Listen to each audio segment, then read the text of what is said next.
Next on Currents News, controversy over the nomination of Judge Brett Kavanaugh to the U.S. Supreme Court. The latest on what's been developing throughout the day.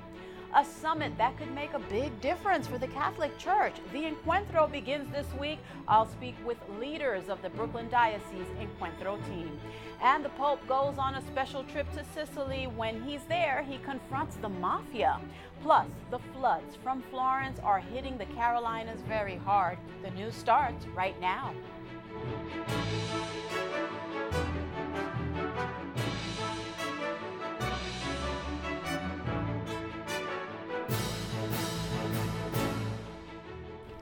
Good evening, everyone. I'm Liz Faublas. There have been big developments about the Supreme Court nomination of Brett Kavanaugh all day. The Catholic judge is facing allegations of sexual assault while in high school, and both he and his accusers said they're willing to testify before the Senate.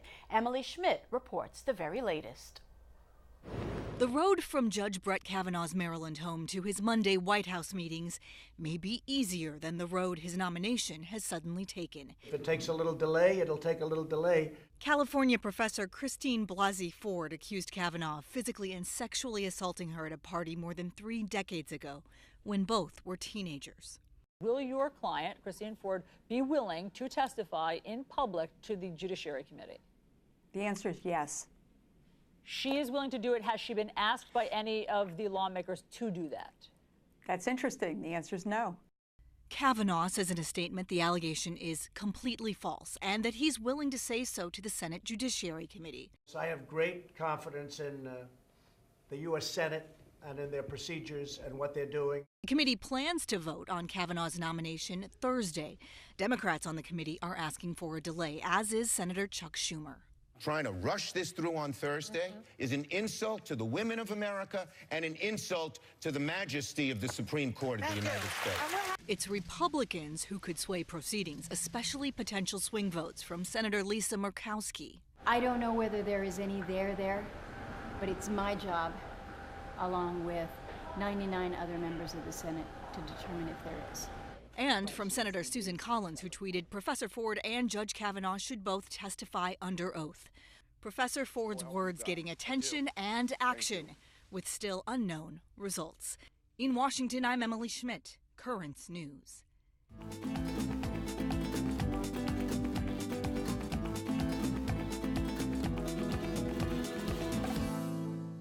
The fifth Encuentro. It's a major event for the church in the U.S. This week, Catholics from around the country are heading to Texas for the gathering that means a lot for the future. The Encuentro has been years in the making, and Currents News' Tim Harfman reports on young people from the Brooklyn Diocese who've been getting ready. For Laura Ramirez Gallius, attending the diocesan and regional conferences made her feel like faith leaders are listening to young Catholics. I felt, my God, they really care what we got to say, and they were able to understand that we're not here to change our faith, we are here to enhance the faith. Now she'll attend the national gathering in Texas with nearly 3,000 clerics and lay leaders. It's for the fifth Encuentro, or Encounter.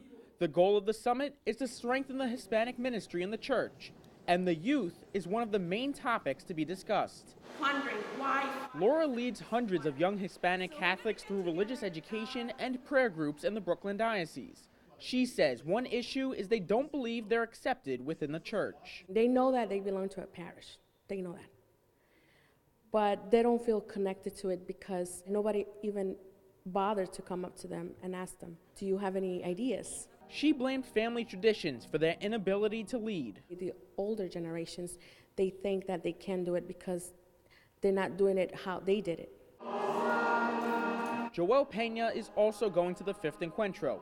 He teaches religious education to public high school students at St. Agatha Catholic Church in Sunset Park, Brooklyn, and wants the conference members to know young Hispanics aren't being introduced to the faith outside of the church. They might be getting some formation or very little formation at home, but in school they get absolutely nothing. And religious education teachers, or catechists, don't have enough time to fit the faith in their lessons. A catechist has 1 hour to somehow teach the faith of a full week of what they would get in Catholic school, so it's difficult for them to get through to them. One idea to address the issue, to get out of the classroom and get active.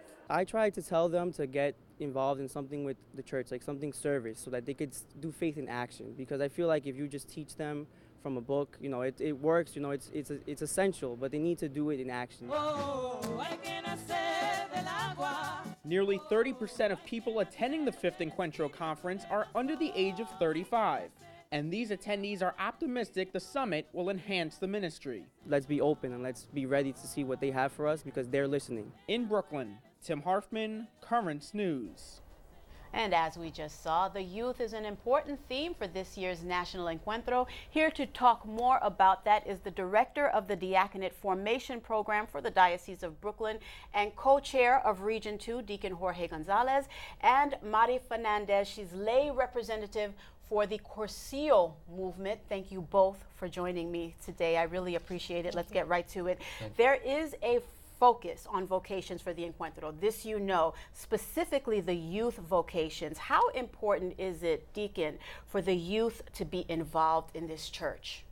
It is extremely important because of the fact that this is their time to really take ownership and leadership within the Catholic community.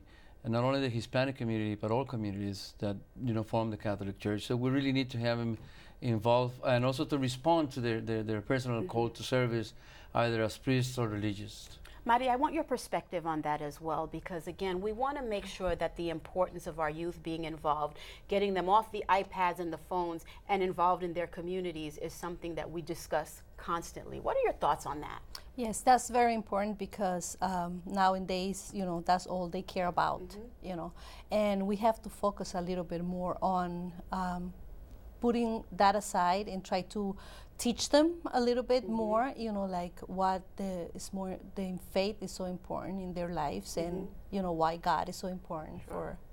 But what are your hopes for the youth vocations? And not only what are your hopes, how do they use this technology to bring forth the message of evangelization that you want the kids to talk about, Mari?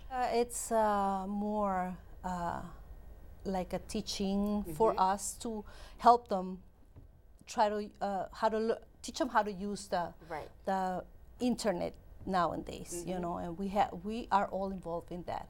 So we have to kind of explain to them, especially the little ones.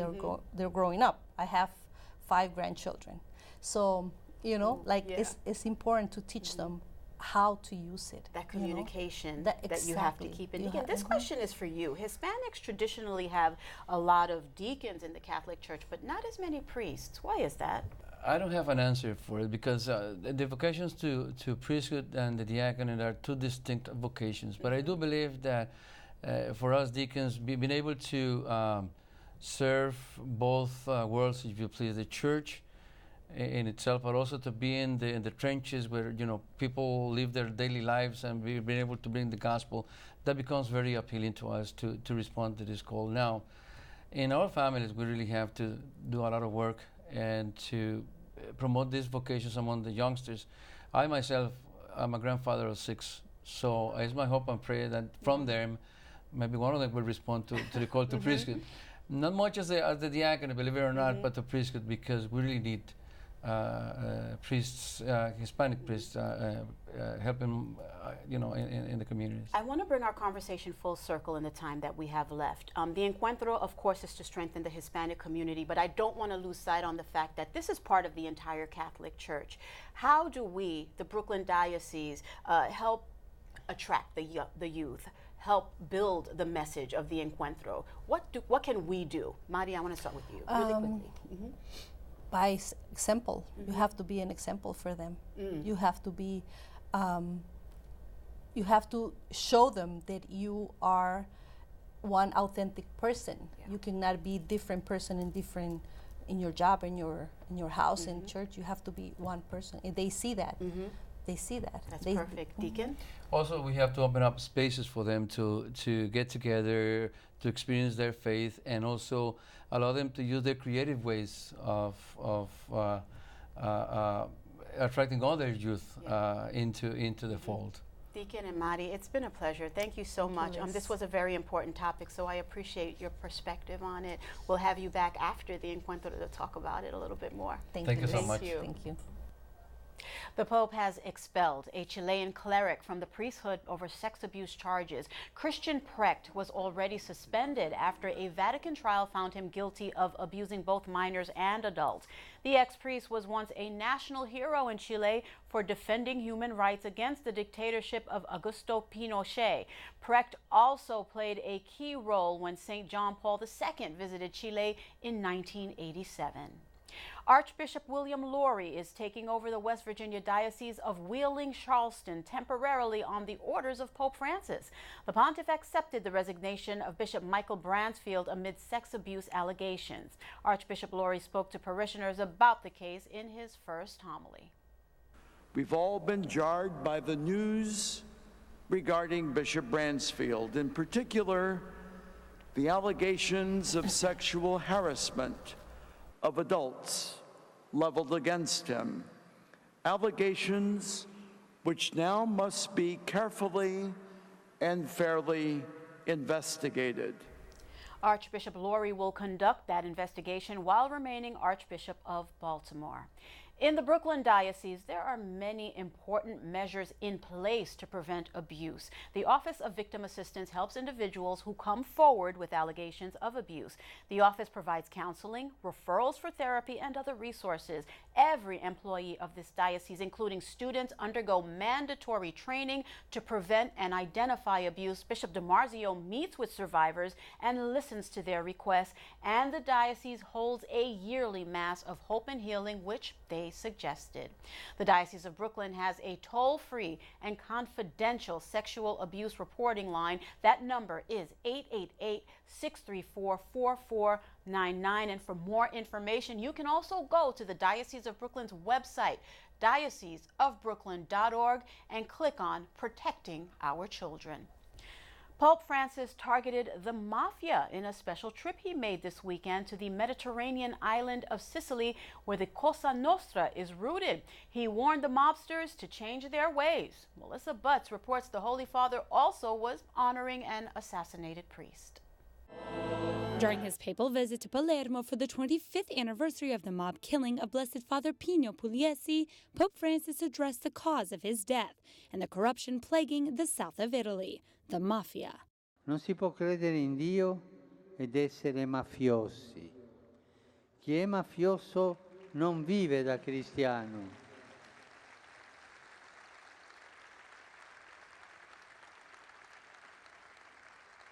Chi è mafioso non vive da cristiano, perché bestemmia con la vita il nome di Dio amore. Perciò ai mafiosi dico: cambiate, fratelli e sorelle. The Pope spoke about Blessed Father Pino's life, which ended on his birthday when he was shot on his doorstep by mobsters. Don Pino, lui sapeva che rischiava, ma sapeva soprattutto che il pericolo vero nella vita è non rischiare e vivacchiare tra comodità, mezzucchi e scorciatoie. He explained that it's an illusion that one is happier with power or more money. In reality, he or she is a slave. L'egoista pensa a curare la propria vita e si attacca alle cose, ai soldi, al potere, al piacere. Allora il diavolo ha le porte aperte. Il diavolo entra dalle tasche. Se tu sei attaccato ai soldi, sarà il diavolo. Il diavolo fa credere che va tutto bene, ma in realtà il cuore si anestetizza con l'egoismo. L'egoismo è un'anestesia molto potente. Questa via finisce sempre male. Alla fine si resta soli, col vuoto dentro. The Pope asked everyone in attendance to choose what path they want for their future, that of love or that of selfishness. In Rome, Melissa Butts, Currents News. There's a lot more news headed your way. The danger is rising in the Carolinas. The floods from Florence are going to get worse. The latest on the deadly storm is next. In the Brooklyn Diocese, religious women and men remember the immigrant roots of their orders. An unexpected warning about the use of aspirin by older adults. And do you have a story idea? Something happening in your parish we should know about? We want to hear from you. Keep this email handy, newstips@desalesmedia.org. We'll be right back.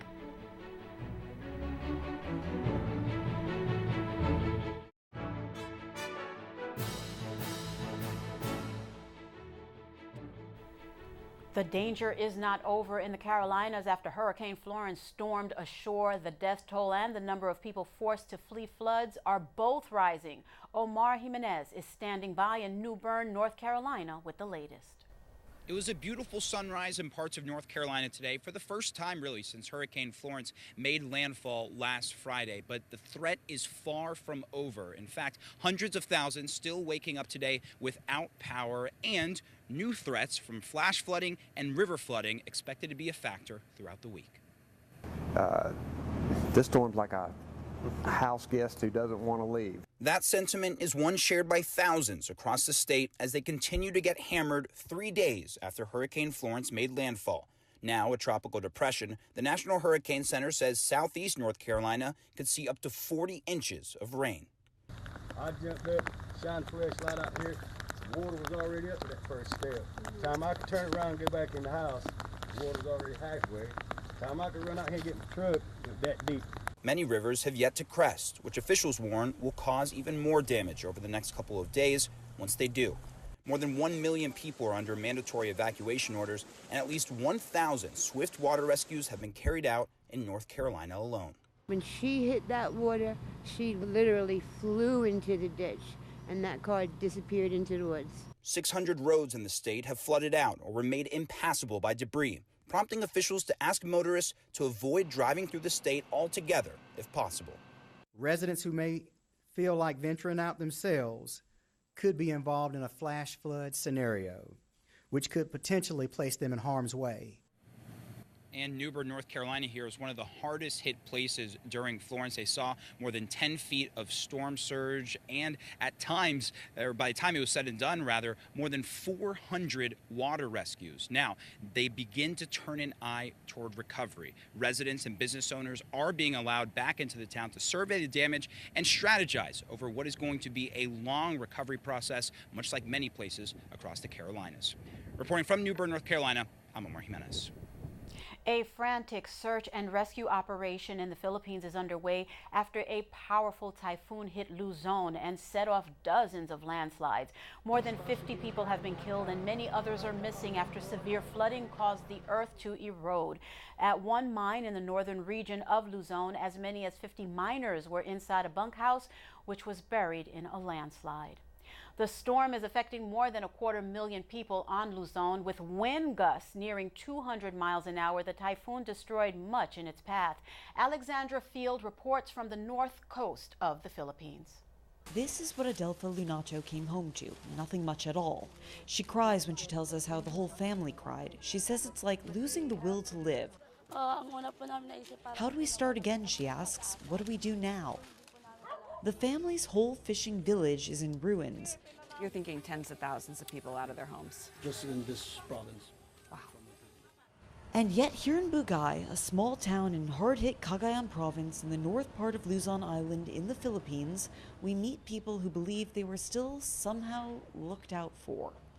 We trust God, we trust our Almighty Father to save us. Rosebin Martin's house is still standing. She stayed through the storm and prayed through the night.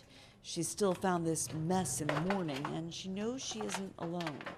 They said that there are so many houses that the whole roof was blown away, and the sides of the houses was blown away too. This is the North Coast where Super Typhoon Mangkhut left a lot of its damage. Officials had been worried about storm surge and flooding, but in the end, it was those winds. This storm came in with winds around 280 kilometers per hour, winds gusting up around 300 kilometers per hour.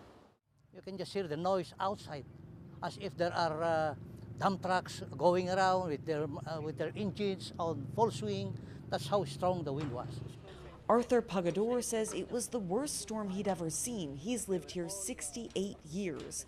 And it's only been 2 years since another super typhoon hit the same part of the Philippines in 2016. Rice and corn are harvested here in Cagayan province. A lot of the crop is sunk. Aid workers say it'll take time just to survey all the damage, time to rebuild. They also say it could easily have been worse this time. There were more than 4 million people in the path of 2018's strongest storm so far. Early evacuations are credited with saving countless lives. And farther south in Cagayan province, they are counting that as the blessing on a Sunday morning after a super typhoon. That was Alexandra Field reporting from the Philippines. Tonight, the typhoon is lashing China. More than 3 million people have been forced to evacuate as the storm made landfall. Dozens of religious in the Diocese of Brooklyn gathered to remember their roots over the weekend. The intercultural meeting titled Roots and Wings took place at Immaculate Conception Church in Jamaica, Queens. The religious discussed the origins of their orders, all of which began in other countries before moving to the Diocese of Immigrants. Bishop Alfonso Cabezas, a retired bishop from Colombia and a priest from the Order of the Congregation of the Mission, spoke about being missionaries and the importance of remembering where they came from. The tree is living because of the roots. That similar is in our life we need to keep attentive to our roots. The immigration story is our common story, and I wanted us to share that. We need to save the history, the background that we have, because that's the best way to enrich the church, and not just the church, the society and the world. After the bishop's talk, a young woman there performing an interpretive dance representing the religiouses spreading out to other countries. The brothers and sisters were then invited to take a butterfly representing their order's country of origin and exchange them with each other, a symbol of sharing their faith around the world. Still to come on Currents News, it's a big study and it found surprising results about aspirin use by older adults. The Pope distributed tens of thousands of crucifixes along with an important message, what the Holy Father said. That's up next. We'll be right back.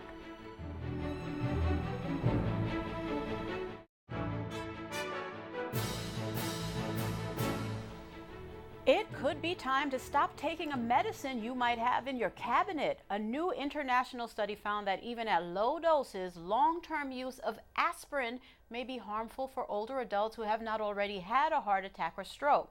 For decades, a daily dose of aspirin has been considered a preventative measure for heart disease. Pope Francis reflected on the Feast of the Exaltation of the Holy Cross during his Angelus over the weekend. To commemorate the celebration of the Holy Cross, the Pope gave each pilgrim a crucifix along with some important instructions. E a portarlo nelle vostre case, nella camera dei vostri bambini o dei nonni, in qualsiasi parte ma che si veda nella casa. Non è un oggetto ornamentale, ma un segno per contemplare e pregare. The Holy Father distributed 40,000 crucifixes in total. That is Currents News. Thank you so much for joining us. I'm Liz Faublas. Set your DVR to record this program so that you never miss it, because we are putting your faith in the news. Hope to see you again next time.